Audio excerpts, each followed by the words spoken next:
So today I've constructed a list of 10 masterpiece fragrances that you need to complete your collection. Say you've had enough, you spent enough money, your collection has already gotten way too big and to the point it's ridiculous, right? You can't even wear all of them, but you do want to have a couple more options to choose from to just kind of end it off on a positive note. Whether you stop buying stuff for good or maybe it's a temporary break, whatever it may be, I've got a list here that is so strong that anyone watching this will be able to find a couple of things that they're really going to like to use to just complete their collection, for the time being.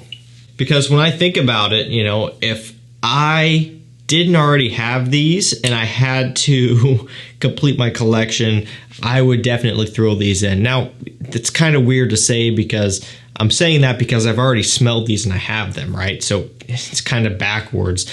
But because I've smelled these already and I've worn them and I've owned them, I can kind of pass that on to you guys and basically say that I have to have these in my collection, and maybe some of you guys do too. I will provide links to these down below as per usual. And hey, make sure you get subscribed because I save you money, right? Community tab, several posts a day, anywhere from sometimes none if there's no deals, but oftentimes at least one, sometimes 2, 3, 4, 5 in a day if it's a really good day and a lot of deals going on. You guys could save a lot of money. Just get subscribed for that. Even if you don't like the videos that much, which is upsetting, but I understand, right? Not everyone likes to listen to me talk. Bookmark the community tab, subscribe. That way you at least have somewhat of a chance to see those posts show up in your news feed. Save yourself some money over there. We're going to start this one off with L'Homme Ideal Eau de Parfum, Cherry, Almond, Vanilla. Said it a million times. That's all you need to know. It's a little bit fruity from that cherry. It's kind of a tart, sour fruitiness. Almond giving it a little bit of a creamy, dusty smell. And then a nice, smooth, sweet vanilla. This is a gentleman's scent that is so refined and luxurious that it's almost hard to put into words. Really nice stuff. This and L'Homme Ideal Extreme, two of the best in the line, two of the best on the market. If you want a classy, high-level, sophisticated smelling, cool weather scent, check both of those out. For this video, I put this one in because it's more readily available. The Extreme can be kind of hard to get, but if you can get the Extreme, definitely get that one as well. So we're going to go over to the one and only niche fragrance in this video. I wanted to keep it designer priced, I guess I should say, because this is a designer priced niche fragrance. Actually, we do have one designer fragrance in here that is actually more expensive than this. And yeah, I know the GUERLAIN isn't technically designer, but designer price. So this is going to be MANCERA Instant Crush. If you use the second link down below, 120 ml, full presentation, 89 bucks. Look, the designer fragrance I'm thinking about that's actually next retails for 140, 150. You can't really get it discounted. So you're paying more for that designer, and you're paying, an upper range designer price for this niche scent. Kind of funny how that works. So this one's got vanilla, it's got oud, saffron. The main idea behind this one is it's very similar to Baccarat Rouge 540, but it's sweeter. It's got hints of oud, although not too animalic, it's mild, and it just has a little bit more depth. Baccarat Rouge 540 is one of my personal favorites. Me and that fragrance go way back. You can look on my channel.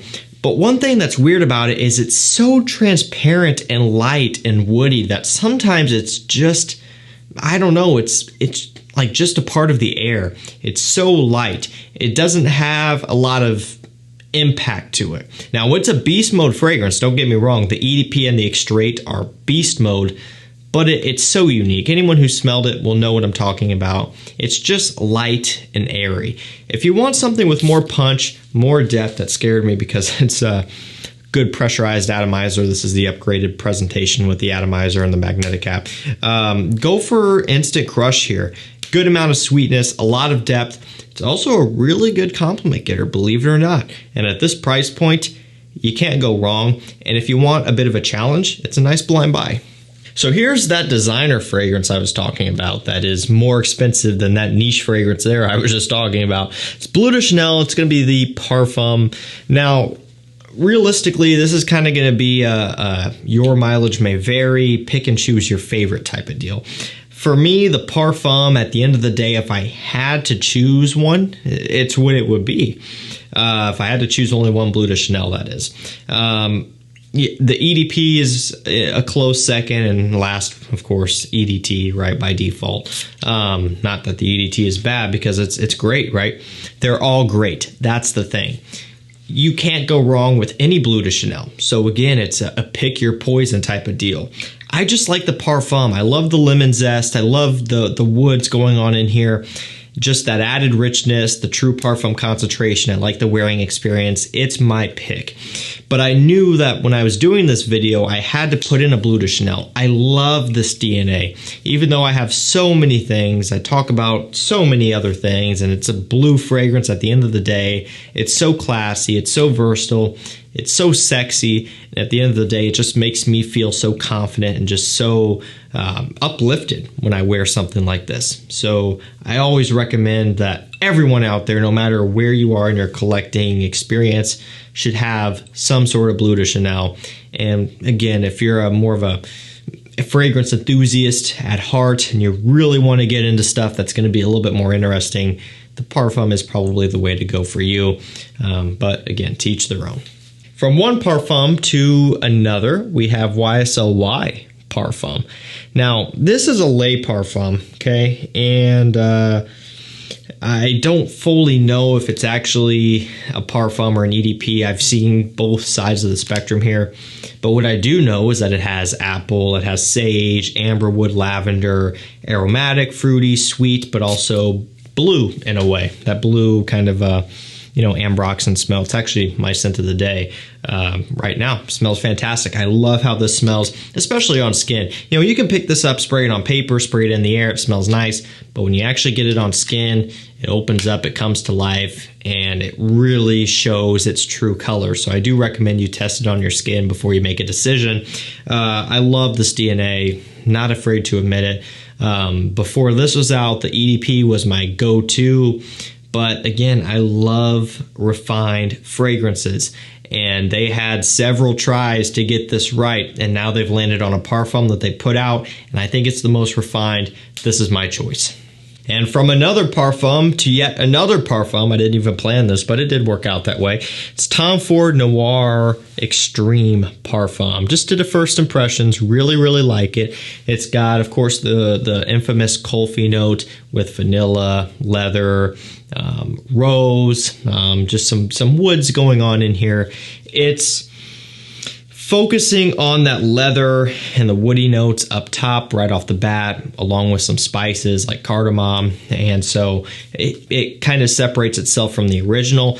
As you get further and further into the dry down, you get closer and closer to that original DNA with still some lingering hints of those woods and the leather and that sort of thing. This is probably going to be my go-to version. It just is. I love that leather up top with that sweetness and the spiciness. This, again, is coming from a fragrance enthusiast, right? And so I like that added depth and challenge. If you're someone who is newer and you're looking to pick up either Noir Extreme, EDP, the original version of Noir Extreme, or the Parfum, go with that original. But if you're wanting something a bit different, go with the Parfum. Let's pick up the pace a little bit here. You guys know what I'm talking about. It's Italian Love by Dolce & Gabbana. It's got grapefruit, bergamot, ozonic notes, violet leaf, musk. It smells amazing. So the reason why I put this one in is because, again, I'm talking about you guys here. And at the end of the day, if you're to compare Light Blue Forever and Light Blue Italian Love, Italian Love has more bergamot to supplement the grapefruit, right? And the main complaint that I see with Forever is the grapefruit note is so overbearing that it smells like BO and armpits and sweat and other nasty descriptors, right? And no one wants that in a fragrance. And of course, your mileage may vary, right? It's all subjective. But if you want the more mass-pleasing version of the two, Italian Love, which is currently on the floor and still intact, is the way to go. Yep, we're good here. Didn't even make a chip out of this. So it also passes the durability test. Yet another parfum. It's AZZARO, the most wanted parfum. Okay, so haven't even looked into this yet. True Parfum, so that's always nice. This one has ginger. It's got bourbon vanilla. It's got woody notes. It's another deal where each time I smell this, I love it more and more.